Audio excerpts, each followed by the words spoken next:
면접 볼 때 면접관이 제일 먼저 보는 것이 있답니다. 면접자들의 자세와 태도라 그래요. 아무리 실력이 탁월하고 능력이 있어도요, 그 자세나 태도가 나쁘면 떨어뜨린다 그러네요. 인생도 마찬가지인 것 같습니다. 저 집안은 돈 때문에 망했어. 그럴 때 있죠.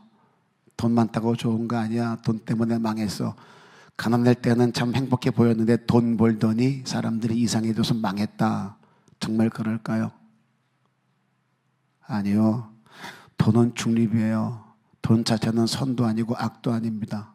다만 원래 그 집안 사람들의 자세가 나빴던 거예요. 그런데 그게 드러나지 않았을 뿐인 거죠. 근데 돈이 생기니까 그게 드러나게 되더라는 거예요. 시장에서 장사할 땐 너무 성실했어요. 근데 돈 좀 벌더니 사람이 달라져요. 뻣뻣합니다. 돈이 사람을 망쳤다라는 생각이 들어요. 저 사람은 돈이 사람 망쳤어. 정말 그럴까요? 아니요. 그 사람이 원래 그런 사람이에요. 근데 돈 없을 때는 그게 안 드러나요. 그런데 돈이 생기니까 원래 자기 모습이 드러나게 되더라는 거죠. 그런 사람 망해보세요. 또 성실해집니다. 안수 집사님이었을 때는 그렇게 겸손하시던 분이 장로가 되더니 교만해졌대요. 정말 그럴까요? 아니에요. 원래 교만했던 거예요. 근데 안 드러난 거죠. 언제 드러나요? 힘이 생기니까 그 교만이 고개를 들게 되더라고요. 그래서 뭐라 그래요? 야, 이제 본색을 드러내는구나 라는 말들을 하죠. 조심하세요. 옆에 있는 그 사람 아직 본색을 드러내지 않았는 거예요. 언제 본색이 드러날지 몰라요. 이런 자세와 태도는 신앙에서도 굉장히 중요합니다. 하나님의 은혜가 흐르는 통로가 있습니다. 은혜가 오가는 길이 있다는 거예요. 그 중에 하나가 이 영적인 자세와 태도입니다. 이게 잘못되면 은혜가 막혀버려요. 자세 하나만 잘 잡아도 받을 복과 은혜가 있답니다. 산상수훈이 끝나고 첫 번째 기적이 오늘 본문이거든요. 신앙인들이 어떤 자세를 가져야 되는지를 보여줍니다. 하나님이 복을 주는 자세와 태도가 있다는 거예요. 먼저는 절박함입니다. 다른 거 아니에요. 절박함이요. 기도를 많이 해야 된다, 헌신을 많이 해야 된다, 사명을 붙들어라. 아니요. 가장 기본이 겁니다. 절박함이요. 간절함, 그리고 사모함, 이것은 이 절박함에서 나옵니다. 2절 보세요. 한 나병 환자가 나와 절하며 이르되 그랬습니다. 당시 나병은 부정한 병이었어요. 그 나병 환자와 45m 안에 같이 있기만 해도 부정해집니다. 내가 부정해지면 정결 의식의 예식에 따라서 어떤 절차를 밟아야 된다는 거예요. 그래서 나병 환자는 일반인 근처에 올 수가 없어요.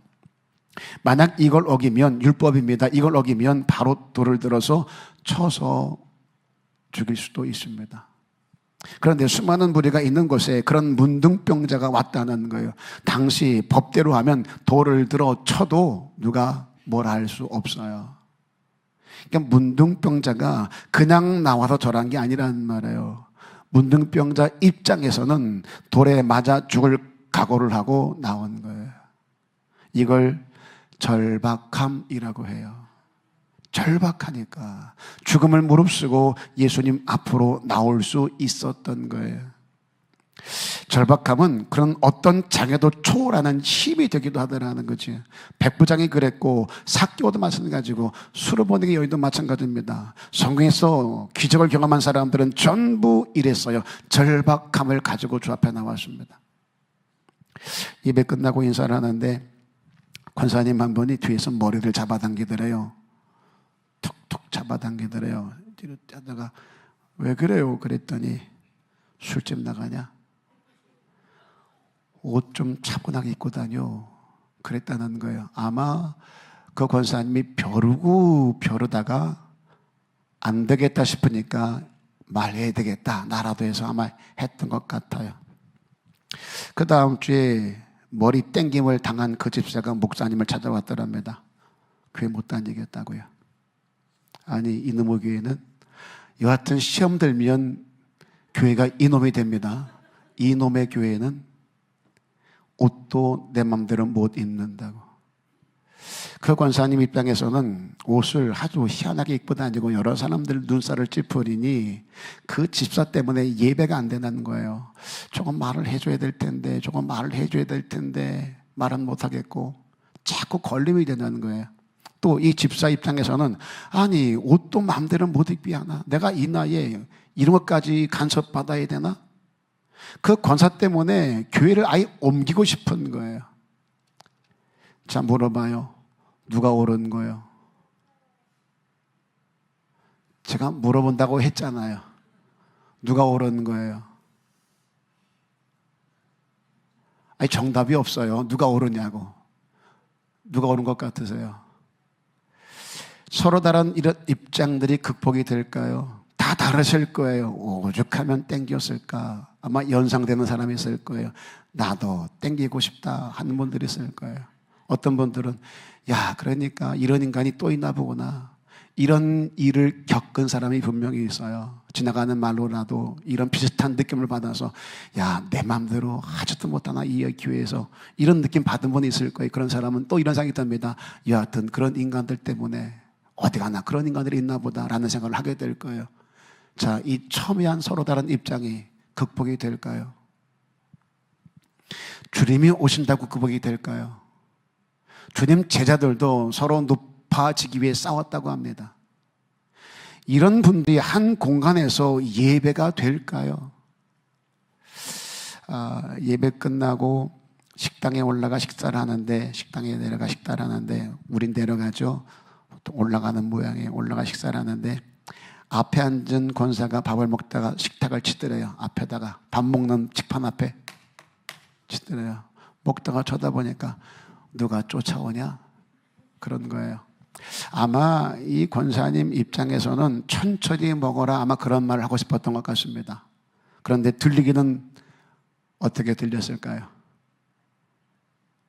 누가 쫓아오냐 이 소리를 야, 그렇게 먹어대니 살찌지. 그만 좀 먹어라. 그렇게 말한 게 절대 아니란 말이에요. 그런데 그렇게 들려요. 난 그렇게 말한 적이 없어 라고 말하지만 들은 사람은 그렇게 들은 거예요. 생각에 아니 밥 먹을 때는 개도 안 건드린다는데 이놈의 교회는 밥도 내 맘대로 못 먹어. 그 후로는 그 권사가 아멘 하는 소리도 거슬려요. 찬양할 때 손을 드는 것도 거슬려요. 은혜가 되는 게 아니라 경기가 나요. 그 목소리만 들어도 은혜가 빠져나가고 찬양할 때 은혜가 되다가도 그 인간이 손 들면 그 시로 내 마음이 차가워집니다. 예수님의 보세요. 실질적으로 우리가 예배한다고 하고 우리가 기도한다고 하고 우리가 서로 하나 된다고 하지만 이런 장애들이 얼마나 우리 주위에 많은지 몰라요. 하나님 말씀보다 내 감정이 훨씬 우선될 때가 참 많이 있습니다. 내 감정이 하나님의 말씀 위에 있어서 말씀을 짓누를 때가 얼마나 많은지 몰라요. 그 감정 상하면 그 말씀이 들려지지 않습니다. 아무리 좋은 말씀도 들려지지가 않아요. 함께 예배하는 것 자체가 힘들고 어려워져요. 하나님 믿는 사람들인데 은혜를 받은 사람들인데도 이게 잘 안 돼요. 나병 환자가 예수님 곁에 가려고 해요. 고침 받아야 될 사람입니다. 소외된 자입니다. 하나님이 필요한 사람입니다. 그런데 그가 예수님 곁에 가려고 하는데 실질적으로 장애가 되는 사람들이 누구든가요? 예수님의 말씀을 듣고 은혜 받았다 하는 사람들, 그들이 장애가 되더라는 거예요. 로마 병사들이 아니었어요. 서기관 바리새인들이 아니었어요. 지금 예수님 앞에서 말씀을 듣고 은혜 받겠다는 사람들 때문에 진짜 예수를 필요하는 사람이 그 앞에 나가지 못하는 일이 벌어지더라는 거예요. 오늘 그 일이에요. 지금 이 현장이. 많은 사람들이 예수 앞에 오려고 할 때 장애물이 생기면 대가를 지불하려고 하잖아요. 이놈의 교회는 옷도 제 마음대로 못 입어. 이놈의 교회는 밥도 내 마음대로 못 먹어. 교회가 이것밖에 없나? 불편하면 그냥 떠나가려고 해요. 교회가 여기밖에 없어요? 아니요. 제가 방화동에서 왔잖아요. 그 방화동, 내계동, 고항동, 방화동 그 개화동 이렇게 세 개 동이 있는데 제가 개척할 때만 교회가 162개가 있었어요. 토당동 오니까 마찬가지예요. 이 동네를 돌아다녀 봤어요. 교회 와서 제가 이제 이쪽 동네 화종 돌아봤어요. 건물 있는데 교회 없는 곳이 없어요. 따닥따닥. 심지어 이 앞에는 한 건물에 교회가 2개나 들어가 있어요. 교회가 없어요? 아니요, 갈 때 많아요. 그럼 장애는 여기만 있어요? 교회가 많은 것처럼 그 교회마다 다 장애가 있어요. 여기서 흥흥거리고 저기서 흥흥거리면 주님 오실 때까지 흥흥대다 끝나요. 그러나 기적의 주인공은 자세가 전혀 달라요. 사람이 장애물이요, 시험을 주는 사람 분명히 있어요. 나를 속상하게 하고 억울하게 하고 분하게 하는 사람 분명히 있습니다. 그럼에도 예배하기 위해서 하나님 앞에 서기 위해서 그딴 거 다 접어두고 나올 수 있는 사람, 그런 사람이 예수를 만나 기적을 경험할 수 있는 거예요. 그걸 가능하게 하는 게 뭔 줄 아세요? 절박함이에요. 절박해 보세요. 머리를 잡아 다니든 그만 좀 먹어라, 너 살쪘다, 쉰 소리를 들어도 내가 절박하면 들리지 않아요. 말씀 앞에 서게 되어지고 주 앞에 머리 숙이게 되어지지. 제 어머니가 장사하실 때 닭 장사를 하셨는데 튀김을 참 잘하셨어요. 소문이 나서 단체 주문이 들어옵니다. 그 당시 단체 주문 쉽지 않거든요. 30마리를 튀겨달래요. 이건 하루 장사를 잘해도 될까 말까 한 수치예요. 한 곳에 30마리를 튀겨달라면 와. 그런데 그 날짜가 주일 오전 11시 반까지예요. 주일 오전 11시 반까지. 그러면 해야 돼요, 말아야 돼요? 자기 일 아니라고 숨도 안 쉬고 말아야 돼요, 그러네요. 다시 물어볼게요. 해야 돼요, 말아야 돼요? 해야 돼요? 하여튼 믿음도 더럽게 없어. 또 해야 된다네. 생각에 1부 갔다 오면 되지. 저희 어머니가 화동교회 다니셨는데 1부, 2부, 3부까지 있었으니까요. 그런데 11시 반까지 30마리 튀기려면 새벽 5시 일어나 불 켜고 기름 데피고 양념하고 그래서 튀겨야 돼. 그래도 30마리를 튀길까 말까요. 갈등이 되죠. 한 주만 빠질까? 주동예배 가면 되지. 갈등이 돼요. 그러다가 내 아들 목사 만들겠다는 내가, 소원한 내가 이러면 되겠나? 포기해요. 저 물을게요. 그 예배 얼마짜리일까요? 이게 돈으로 환산될까요? 그 마음이. 이건 돈 문제가 아니에요. 단체 손님이 또 그 맛을 보게 되어지면 이거 어디서 튀겨왔어? 그 앞에 가게 있잖아. 그래? 맛있네. 소문이 또 나게 되죠. 그러면 계속 손님이 늘어나게 될 거예요. 그런데 그걸 포기해요. 쉬울까요? 쉬운 게 아니죠. 그날 그 예배는 달라요. 포기한 게 많은 예배예요. 그러면 그냥 앉아만 있어도 눈물이 나요. 믿음의 눈물은 아닐 거예요. 속상함도 있을 거예요. 서운함도 있을 거예요. 왜 난 이렇게 살아야 되나? 왜 이런 갈등이 있어야 되나? 왜 이런 것까지도 힘듦이 되어야만 하나? 토요일 날 튀겨달라면 안 될까? 월요일이면 안 될까? 왜 주일이어야 될까? 난 이걸 왜 포기해야 될까? 이러저런 속상함, 서운함, 믿음 어우러져서 그냥 눈물이 펑펑 쏟아지는 거예요.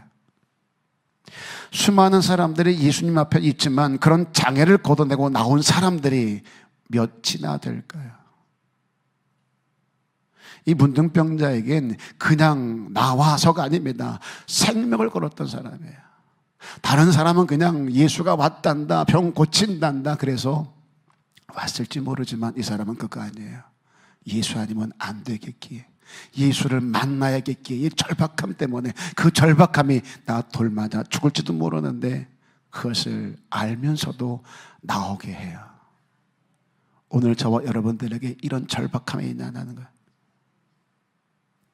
문둥병자에겐 그냥 와서가 아닙니다. 생명을 걸었기에 수준이 다르고 차원이 다른 거예요. 아버지가 어떤 예배를 받으실까요? 기적의 주인공이 되려면 그냥 와서가 아닙니다. 뭔가 건 게 있어야 된다는 거예요. 포기한 게 있어야 되고 내려놓은 게 있으셔야 돼요. 거기서 놀라운 기적을 경험하게 되더라는 거죠. 오늘 내게 장애가 된 것이 뭘까요? 거리일까요? 너무 거리가 멀어서? 아니면 사람인가요? 난 그 사람만 보면 힘들어. 오늘도 그 사람 만날 생각하니까 가슴이 벌렁벌렁 거리는 게 예배를 가야 되나 말아야 되나 그럴 때 있어요. 혹시 사람이신가요? 아니면 돈이에요? 아니면 상처가 있어요? 아니면 너무 피곤하십니까? 뭘까요? 나에게는 내게 지금 장애가 되는 건 뭘까요? 그게 무엇이든지 그것을 다 걷어내고 나와 이것만 될 수 있다면 오늘은 내가 기적의 주인공이 될 수 있어요. 나왔답니다. 그리고 절하며 이런 상태를 히브리어로 샤라 그래요. 샤. 이건 예배자의 모습입니다. 수많은 사람들이 있었지만 이 문둥병자만 샤라고 썼어요. 예수님이 말하고 싶은 게 이겁니다. 진짜 나병 환자가 누구냐는 거예요. 겉은 멀쩡합니다. 그런데 영적 나병들이 얼마나 많은지 몰라요. 껍데기는 근사한데 나만 장군처럼 겉은 갑옷을 두르고 화려한데 그 안은 썩어서 냄새가 나는 문둥병자처럼 겉은 너무 멀쩡한데 경건의 모양은 있는데 능력은 상실한 성도들이 얼마나 많아요. 예수님 말하고 싶은 게 바로 이 부분일 거예요. 진짜 환자가 누구냐? 진짜 나병은 누가 가지고 있느냐? 나병은 신경을 죽이는 병이에요. 감각을 잃어버리게 해요. 나병균이 살을 썩게 하는 게 아닙니다. 옛날에는 이걸 몰랐다 그래요. 나병이 옮기는 줄 알았어요. 그래서 격리했는데 전염병이 아닙니다. 나병균이 살을 썩게 하는 게 아니라 나병균은 신경을 죽인대요. 그래서 감각을 모르게 한답니다. 그래서 사람이 상처가 나면 아프다. 그래서 약을 발라야 되는데 아픈 줄 몰라요. 그냥 썩어 들어가요. 살점이 떨어져도 통증이 없답니다. 그래서 무섭다고들 얘기해요. 영적 나병이요 똑같습니다. 감각이 없어요. 고통스러운 일을 당하면 고통스러워야 되는데 고통을 못 느껴요. 영적 통증이 없습니다. 기도 안 해요? 호흡이 끊어졌어요. 그러면 죽어야 되는데 안 죽어요. 몰라요. 예배를 쉬어요. 헌신이 없어요. 그래도 아무렇지도 않아요. 걸림이 없어요. 막힘이 없어요. 그렇게 내 영이 바짝 말랑합니다. 그런데도 곤고하지를 않아요. 내 영은 병들어 죽어가는데 신앙의 긴장감이 전혀 없습니다. 영적 감각이 상실되고 있어서 그래요. 제가 전에 아브라함 설교할 때 센서가 있다 그랬어요. 내 세상 어디 작동하는가? 아예 센서가 망가져 버리면 작동 자체가 납니다. 왜 나는 기도 조금만 쉬어도 곤고하고 예배를 조금만 소홀히 해도 가슴이 답답한데 왜 전에는 대충 설렁설렁해도 아무렇지도 않을까? 나병이에요. 감각이 죽은 거예요. 센서가 망가진 거예요. 오늘 하나님 앞에서 예배하는 내 자세와 태도요 안 된대요. 교정할 수 있어야 됩니다. 바꾸라는 거예요. 이 나병 환자처럼 우리가 대가 지불한 게 있나요? 오늘 이 예배를 위해서 뭔가 포기한 게 있나요? 1년 52주 아무런 장애 없이 예배합니까? 그러다 이런 장애를 만나요? 그때 이 나병 환자처럼 건개 있는 예배자, 예배를 위해 뭔가 포기한 것이 있는 예배자, 그렇게 하나님이 찾는 예배자 그 한 사람, 그게 나일 수 있기를, 절박함을 회복하시기를 주의 이름으로 축복합니다. 자, 그 다음은요, 원하시면의 신앙에 원하시면. 2절에 보세요. 한 나병 환자가 나와 절하며 이르되 주여 원하시면 저를 깨끗하게 하실 수 있나이다 하거늘. 이 당시 사람들은요, 나병은 하나님이 주신 병이라 생각을 했었어요. 그러면 누가 고쳐야 돼요? 하나님이요. 근데 누구 보고 고쳐달라 그래요? 예수님이요. 무슨 님이에요 이게? 예수님을 하나님의 아들로 보고 있다는 거예요. 주님은 그의 믿음을 보신 거죠. 그리고 내가 나병 환자예요. 생명 걸고 나왔잖아요. 그럼 어떻게 구해야 됩니까? 주여 반드시 고쳐주세요. 저 여기 그냥 나온 거 아닙니다. 아시다시피 내가 법도를 어기고 생명 걸고 여기 나왔어요. 주님 안 고쳐주면 저 여기서 돌에 맞아 죽습니다. 내가 죽기 살기로 결단하고 나왔으니까 꼭 고쳐주셔야 됩니다. 예수님, 이게 정상이에요. 그런데 뭐라 그래요? 원하시면. 내 형편을 말하지 않아요. 내 사정을 말하지 않아요. 내 원함을 말하지 않아요. 주님이 원하시면. 내 응답의 기준이 내 상황이 아니고 내 형편이 아닌 거예요. 이 겟세마네에서 예수님의 기도와 조금 더 다르지 않습니다.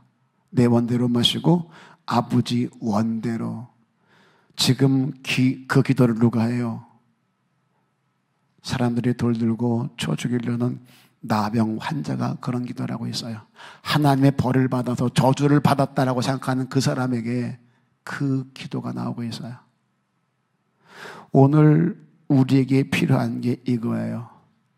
다른 거 다 접어두고 내 원대로 이게 아니라 주님이 원하시면 이 신앙 가져보자고요. 내 형편처리 다 있지만 절박하고 정말 간절하고 해결돼야 될 있지만 그럼에도 다 접어두고 내 원함이 아니라 아버지가 원하시면. 전 가난이 싫어요. 진짜 가난하게 살았어요. 제 어머니도 최선 다해서 우리를 길러주셨지만 그럼에도 불구하고 불편한 건 불편한 거죠. 진짜 가난이 싫어요. 그런데 무섭진 않아요. 평생 너 그렇게 살아라 해도 할 수 있겠어요. 왜? 해왔으니까. 그리고 그 가난 속에서 누가 함께 하시니? 하나님이 함께 하시니. 좀 두렵지 않아요. 불편해요. 싫어요. 그런데 피하고 싶진 않아요. 하나님이 그리하라 하면 전 얼마든지 아멘 할 수 있어요. 그랬으면 좋겠어요. 하나님이 원하시면 내가 어디에 던져진다 할지라도 거기에 주가 함께 하시기만 한다면 저 갈 수 있어요. 저 할 수 있어요. 응답의 결론을 주께 맡기는 저와 여러분 됐으면 좋겠어요. 내 원대로가 아니라 주님이 원하시면 내 응답의 결론을 내게 있는 게 아닙니다. 주께 있는 거예요. 이런 나병 환자를 대하는 예수님의 태도를 보세요. 13절을 다시 보시면 예수께서 손을 내밀어 그에게 대시며 이르시되 내가 원하노니 깨끗함을 받으라 하시니 즉시 그의 나병이 깨끗하여진지라. 이거예요. 오늘 우리 주님이 내게 오셔서 나병처럼 내 삶이 온전치 못하지만 내 삶에 냄새가 나기도 하고 실수 많고 그래서 염치가 없기도 하지만 그래도 내 삶에 손을 대시고 내 신앙에 손을 대시면 하나님의 기적이요 회복을 경험하게 되더라는 거예요. 전 이게 조금 더 의심이 되질 않아요. 내 믿음이 절박함에 있고 내 신앙이 아버지 원하시면에 방점이 있다고 하면 내 믿음이 그것이 진짜라고 하면 하나님 그런 나를 외면하지 아니하시고 내 필요를 아시고 채워주실 줄로 믿습니다. 다만 그리 아니하실지라도 나병 환자처럼 절박함으로 생명을 걸 정도로 사모하면 원하시면의 신앙으로 그 앞에 서면 반드시입니다. 하나님의 영광을 보게 되어질 줄로 믿습니다. 이 믿음이 여러분에게도 있어지기를 주의 이름으로 축복해요. 오늘 우리 삶에 문둥병 같은 것이 있나요? 혹여 내 건강이, 아니면 내 가정이, 아니면 내 신앙이요, 내 사업장, 내 직장이요. 신앙의 자세를 고치랍니다. 그런 환경과 씨름하지 말고 태도를 바꾸랍니다. 네 앞에 있는 장애를 걷어내래요. 그리고 이 신앙이요, 내 응답의 결론을 내가 만들어 이것이 필요합니다가 아니라 하나님이 원하시면, 이 신앙이요 그렇게 내 삶의 문둥병으로 표현되는 무너짐들을 전부 다 고침받고 회복받는 저와 여러분 다 될 수 있기를 주님의 이름으로 축복합니다. 축원합니다. 인사.